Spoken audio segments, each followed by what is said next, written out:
หลังจากนั้นแล้วก็สิไปกินลาบก่อนมื้อนี้หมู่เฮ็ดลาบสู่กินไปลิ้นบ้านหมู่ก่อนมื้อนี้เอ้าสบายดีพี่น้องนักประชาธิปไตยทุกท่านมีทั้งส้มทั้งแดงทั้งเหลืองทุกสิ่งทุกอย่างที่อยู่ในนี้มาฟังกันให้พวกท่านออกความเห็นคิดมาส้มเป็นคอมมิวนิสต์แท้บ่พิธาเป็นคอมมิวนิสต์แท้บ่แต่ว่า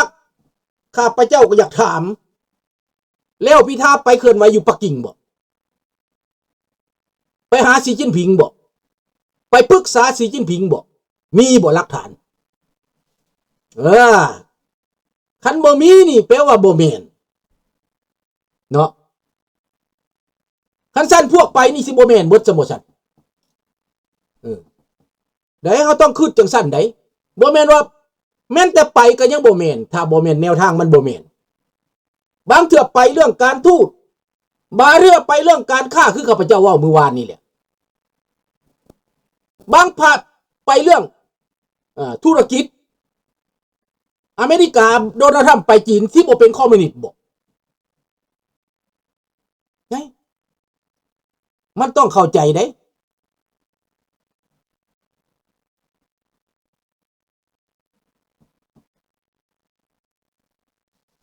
ไม่รู้อันนั้นไม่รู้เด้อ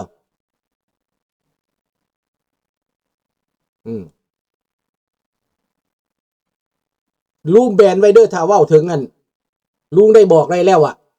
ถ้าเว้าแบบเสียหายให้พระเจ้าอยู่หัวลุงแบนไว้อันนั้นน่ะแบนไว้แล้วผู้ใดเฮ็ดก็เป็นรับผิดชอบเองอันนั้นเด้อแต่มีความเห็นได้สบายดีมานี่ลำพันเนาะสบายดีเอาขอร้องเพลงชาติก่อนพี่น้องเพื่อบ่ให้มันซักซ่ามื้อนี้กินกาแฟก่อนได้ใจเย็นมื้อนี้นะบ่ได้เฝ้าวันอาทิตย์มืดเบิดทุกคนเด้อศาสตร์ลาวตั้งแต่เดิมมาขึ้นชื่อลือซาอยู่ในอาเซียศาสตร์ลาวผูกพันไมตรีความสามัคคีฮักพ้องกันหากศาสตร์หากประเทศเฮาหากเจ้าปกเกตเกษาภูมิฮักความศาสนาแต่บูหันมาฮักษาดินแดนบ่ให้สัตว์ใดมาล้วนหาวีลบกวนหยาดแย่งสิ่งเอาภายขึ้นเข่ามารู้วุ่นวายสู่จนตัวตายต้านทานศัตรูสวยเสือชูเลือดเนื้อเสื้อเผาพื้นผู้กูเอาบันเทาถูกกันเอาขอบใจเด้อพี่น้องเด้อน้องนันทพรว่าสมัยธนาธรเป็นหัวหน้าพรรคผมก็เคยลงคะแนนเสียงให้พอปีต่อมาพรรคถูกยุบก็เปลี่ยนมาเป็นพิธาก็เปลี่ยนและนโยบายใหม่แต่ว่าถึงจะเปลี่ยนบันไดก็ตามแต่ลุงคิดว่าพิธานี่เป็นสายแบบสายแบบโซเชียลอยู่ในอเมริกามาเบิ่งท่าทีของเราเนาะขอโทษขอวิจารณ์วิจัยในหนึ่งเด้อน้องพิธาเด้อแต่ว่าเป็นคนนิสัยดีเป็นคนนิสัยดีเป็นคนนุ่มนวลเป็นคนมีมารยาทเป็นคนใหม่เป็นคนมีความรู้ลุงก็เลื่อมใสน้ำลาวได้เลื่อมใสว่าเป็นนักประชาธิปไตยแบบสากลคนไทยจะชอบไม่ชอบไม่เป็นไรนะแต่ส่วนตัวของลุงชอบจะอยู่พรรคไหนก็ได้นักการเมืองของไทยนี่พรรคไหนก็ได้ที่เป็นนักพัฒนานักประชาธิปไตยแบบสากลถ้าเขาได้ปกครองแล้วถ้าเขาไม่พิสูจน์ความจริงว่าเขานำประเทศไปเป็นคอมมิวนิสต์อันนั้นลุงจะด่ามันเลยอันนั้นน่ะด่ามันเลยถ้าว่าพิธาไปปกครองแล้วได้เป็นนายกแล้วนำประเทศไปเป็นลัทธิคอมมิวนิสต์เปลี่ยนลัทธิคอมมิวนิสต์ล้มล้างนั่นนี่ขัดขวางนั่นนี่ลุงจะด่ามันจนบ่มีขี้ในท้องพุ่นแต่เบิ่งแล้วนี่ข้าพเจ้าว่ายังบ่แม่นเด้แม้แต่พิธาก็บ่แม่นได้น้องธนาพรไม่ใช่สายจัดก็ยังไม่แม่นสายจัดแม่นคอมมิวนิสต์ได้น้องธนาพร อ้ายสิว่าเจ้าฟังเลยสายจัดมันจะเป็นคอมมิวนิสต์แท้ละสายจัดเนี่ยคนที่ประธานมีอำนาจมันเป็นจัดบ่ได้เขาอาจจะอยากหาทางออกเขาอาจจะบืนเขาอาจจะดิ้นพอเขาได้รับการกีดขวางหลายโพดเห็นบอกกีดขวางหลายโพดเขาก็เลยเขาว่าเตะให้เขาแจฝานะบ่มีทางไปเลือกขึ้นมาได้ก็บ่ได้เป็นนายกเลือกขึ้นมาได้ก็ถูกล้มล่างถูกหยุบมันก็เลยแต้เข้าฝาเลยมันก็สู้แบบกัดคือหมากัดนี่แหละว่าสไปกัดฮะคือลุงนี่คือการมาต้องลุงกัดแม่มันฮะไปเลยกูก็ได้ว่าสิดะแม่นบ่ล่ะไม่ต้องพูดนะ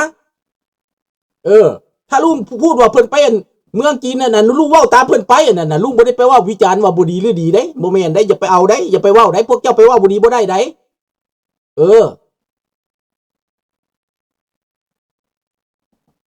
สายจัดแบบไทยไฟครับไทยไฟครับยังบ่แม่นอีกรู้ยังบ่ทันเสือเนาะเพราะว่าเฮาบ่ทันเห็นเขาปกครองคันอยากเห็นนี่ให้เขาปกครองสายแบบเสรีประชาธิปไตยลุงนรงค์เว้าถูกอันนี้นรงค์เว้าถูกถามว่าสายดีไหมในประเทศไทยมีพรรคฝ่ายซ้ายไม่มีนะแต่มันถูกกดดันจนว่าถูกซักซุ่มไว้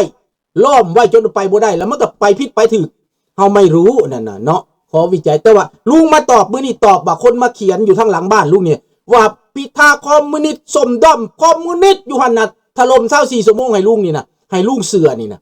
แล้วพวกเจ้ามาให้ลุงเสือเบิ่ง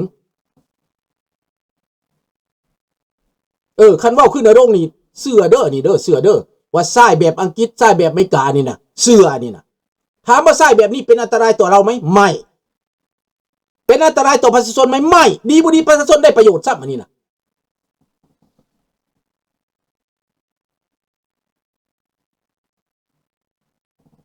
นี่ถ้าเป็นสายแบบอเมริกาสายแบบอังกฤษประชาชนไทยได้ประโยชน์แน่นอนสวัสดิการสังคมก็มาจากฝ่ายซ้ายเป็นบ่ล่ะเยอะอเมริกากับฝ่ายซ้ายไบเดนนี่ต้องเอาเงินมาให้พวกกันนั่นนะเวลแฟร์เอาเงินมาให้พวกสวัสดิการน้อยเอาเงินไว้พวกเสียองค์ค่ะคืออีตาถ้ำเราบ่อยากให้เห็นบ่ขวาจัดนั่นน่ะอีตาถ้ำนี่ขวาจัดอีตาถ้ำแต่ลูกจะได้ขวาจัดมาหยังมาปราบคอมมิวนิสต์ซ้ายจัดเจ้าสิมักบ่เกี่ยวข่อยขอยืมมือฝ่ายขวาจัดมาปราบซ้ายจัดฟังการเมืองเป็นมานี่พวกเจ้าแล้วพวกเจ้าสิเอายังดีกันเทว่าเดี๋ยวนี้นะเรื่องไลฟ์ไทยแลนด์แบบญี่ปุ่นประชาชนถึงมีความสุขกะเบิ่งเอาเนี่ยได้มักก็มาเลือกเอาเนาะเฮ็ดเอาอยากมักแบบใดก็ได้แต่ลุงถามว่าหมอพิธานี่เป็นคอมมิวนิสต์บ่คำตอบนี่ว่าบ่แม่นเนาะคำตอบว่าบ่แม่นแต่ว่าคนว่าเป็นคอมมิวนิสต์ทางพรรคเน่าทั้งพรรคเละทั้งพรรคว่าซั่นเละประชาชนไทยเป็นหยังไปเลือกมันนี่นะได้ตั้งคำถามนี่นะถ้าว่าประชาชนไทยเป็นบ้าบ่นะอันนี้อยากถามนะเดี๋ยวนี้นะถามแบบคนโง่ๆนี่นะถามแบบคนไม่รู้ว่าซั่นไปเอาละกายเรื่องด้อมส้มมื้อนี้นะเพราะว่าตอบไปเว้าออกมาเพื่อว่าอยากได้คำตอบนโยบายพรรคปกป้องระบอบพระมหากษัตริย์ครับไม่รู้เด้อนี่นะทุกพรรคก็ต้องปกป้องพระมหากษัตริย์แล้วปกป้องพระมหากษัตริย์พวกเจ้าผิดรัฐธรรมนูญได้พวกเจ้าได้เพราะว่าได้ธรรมนูญเขียนเลยเด้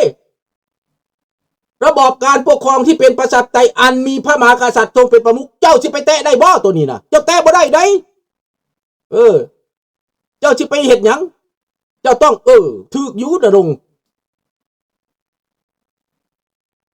มันก็ต้องปกป้องแล้วของบรรพบุรุษของชาติคือญี่ปุ่นเจ้าไปแตะเขาแม่เขามีพระเจ้าแผ่นดินนี่เขาก็รักษาพระเจ้าแผ่นดินนี่เจ้าญี่ปุ่นก็ได้แต่ว่าทุกพรรคจะเป็นซ้ายเป็นขวาเป็นคอมมิวนิสต์เป็นหยังก็แล้วแต่คอมมิวนิสต์ก็มีในญี่ปุ่นซ้ายก็มีขวาก็มีเห็นบ่แต่เขาก็บ่ได้แตะได้ก็อยู่เย็นเป็นสุขเป็นบ่ล่ะเนาะเอาลูกหลานคิดเอาเบิ่งเด้อ ให้ขึ้นเอามันบ่ได้เกี่ยวกันเลยตัวนั้นน่ะมันเกี่ยวกับว่าเจ้าเป็นรัฐบาลและเจ้าปกครองแบบใดเนาะเอามื้อนี้เว้าเลิกหลายเว้าเลิกหลายแต่ว่าอยากได้คำตอบว่าแม่นบ่คันมันแม่นคอมมิวนิสต์ข่อยสิด่ามันเดี๋ยวนี้สิด่าพิธานะคันมันแม่นคอมมิวนิสต์บาดนี้ช่วยเจ้าตอบว่าบ่แม่นข่อยก็บ่ด่าแล้วเนาะข่อยบ่ด่าแล้วคันบ่แม่นเพิ่นอยากให้ข่อยด่าพิธามันบ่ด่าแล้วมันบ่แม่นมันแม่นเป็นนั่นมันแม่นเขาฮ้องว่าทรายแบบสากลข่อยก็มันก็โอเคอยู่ได้แม่นคือลุงเว้าครับแม่นนั่นแหละประมาณนั้นแม่นบ่ล่ะแต่ว่าผู้เหยียดย่ำให้พิษบ่ให้ได้บ่ให้ขึ้นมานี่นะแล้วก็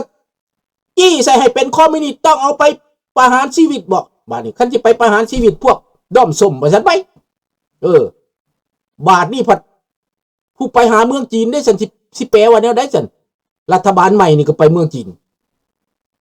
แปลว่าแนวใดเอียงทางใดเจ้าสิแปลกันได้พวกเจ้าแล้วมาซับซ้อนเด้ข่อยนี่ข่อยแล้วเบิ่งพวกเจ้ายากแล้วได้เด้อนี่ เบิ่งพวกเจ้ายากว่าซั่นบูจักว่าพวกเจ้าเป็นอีสัง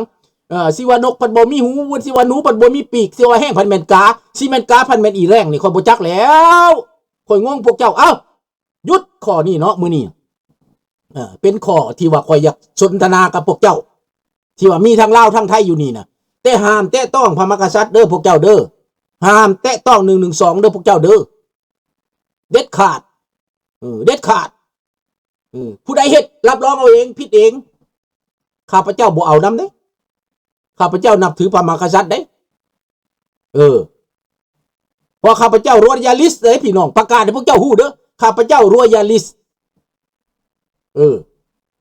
รักพระเจ้าแผ่นดินนี่นะในโลกนี่พระเจ้าแผ่นดินในโลกหักเบิดผิดหรือถูกบ่เกี่ยวเป็นหักพระเจ้าแผ่นดินแต่พวกเจ้าฟังก็คักข่อยนี่รอยัลลิสต์ข่อยนี่นะแต่ว่าข่อยบ่มีมาตรา112ข่อยเพราะว่าข่อยบ่ได้เป็นคนไทยข่อยอยู่เมืองนอกพี่ข่อยเว้าเจ้าชีวิตข่อยก็บ่ได้ให้มีมาตรา112บ่มีเมืองไทยก็เรื่องของเพิ่นกฎหมายของเพิ่นข่อยก็เคารพกฎหมายของเพิ่นห้ามแตะอันนี้นะกฎหมายของเพิ่นเจ้าอย่าไปแตะเฮ็ดหยังเพิ่นเขียนไว้ก็เรื่องของเพิ่นเขียนไว้พวกเจ้าบ่ให้มีปัญหาก็อย่าแล่นไปหาปัญหาแม่นบ่ล่ะคนไทยแท้รักในหลวงใช่คนไทยทุกคนผมก็ว่าคิดว่ารักแต่ว่ามันพูดผิดแล้วมันมีคนเอาตัวนี้มาเฮ็ดให้มีปัญหาที่จริงแล้วมันบ่ควรมีนะ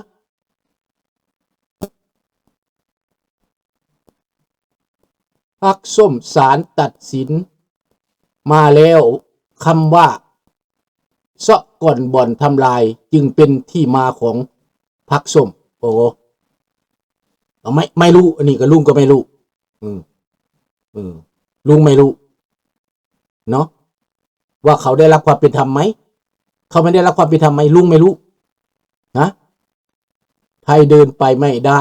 ก็เพราะนี้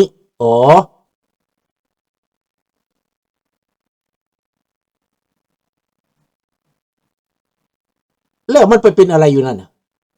มันไปคาอย่างพวกเจ้าบอกไปต้องแล้วก็แล้วแหละเห็ดแนวอื่นผู้ตัวมันมีแนวเห็ดอยู่มันพวกเจ้าไปเกี่ยวอย่างแต่อันนั้นอันพวกปัญหาเนี่ยยังไม่อยากไปเห็ดอันเนี่ยอันเลข3ตัวซื่อๆก็ไปวุ่นนำเลข3ตัวนะพวกเจ้าบ้าวะอีกนอไปแล้วเห็ดเวียกพวกเจ้ากินข้าวใส่ท้องใส่ปากขนาดหาทำมาหากินมันไม่มีอยู่มีกินมีความยุติธรรมถือศีล5นั่นจบแล้วพวกเจ้าไปเกี่ยวหยังลูกหลานเลยแม่นบ่ล่ะว่าจะบอกเป็นคอมมิวนิสต์ละพ่อนะพวกเจ้าบ่อยากได้คอมมิวนิสต์บ่สั่นพวกเจ้าสิไปยุ่งอีหยังเด้อบอกเด้อเตือนลูกหลานเด้อนี่นะอย่าไปยุ่งหน้าที่ของคุณคือทำอะไรเลือกรัฐบาลให้ได้เป็นประชาธิปไตยจบผ่านไปเด้อบัดนี้เด้อมาบัดนี้พี่น้องลุงว่ามือวานนี่แม่นว่าย่านประเทศไทยนี่นะอยู่ในเงื้อมมือของจีนมีเป้าหมายยึด อาเซียนไว้ในอ้อมอกทางเศรษฐกิจและการเมืองลุง